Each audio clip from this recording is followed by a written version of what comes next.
Okay, this is a review for the book that I've just finished reading, which was Interview with the Vampire by Anne Rice. So now for something completely different. After reading a book about how to unconditionally love babies, why not follow it with something that includes mass murder and turning a young child into a vampire? What can I say? I'm a complex person. Interview with the Vampire tells the story of Louis, who is made a vampire in the late 1700s, and whilst he is absorbed in his new heightened senses, he cannot accept his need to feed on human blood. He thinks that there has to be more to it than how it seems.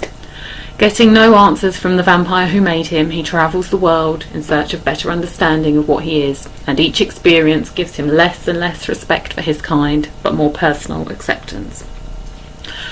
This book is incredibly captivating. I could barely put it down. Of course I had to, because I have 3 little people to run around after, but I was looking forward to any opportunity that I could to get back to reading it.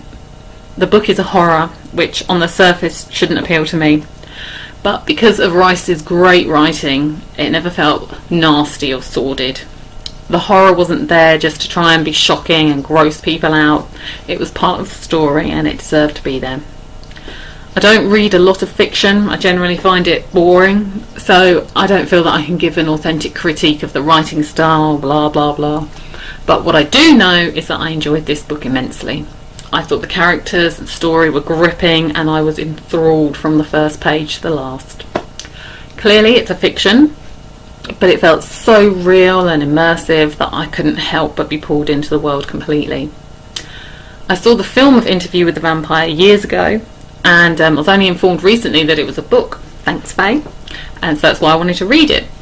I thought the film was brilliant, but it also wasn't as good as it could be. We didn't take the piss out of the characters' portrayals because they were so good. I would even go so far as to say that Brad Pitt wasn't right for that film. Brad Pitt can be a brilliant actor, but he can also have a tendency to just be Brad Pitt reading lines. I thought it was rubbish in 12 Years a Slave for the same reason, and that's a film which I think everyone else was brilliant in. I also think the whole production of the film just could have been better. It just could have been better to make the characters more believable and less like caricatures. The book definitely does this. However, I don't want to knock the film too much. I enjoyed watching it, and it has the ability to add a vibrancy to the story which you just can't get in a book. It's also much more accessible. It's a lot easier to take a chance on a film than it is to commit yourself to a big old book.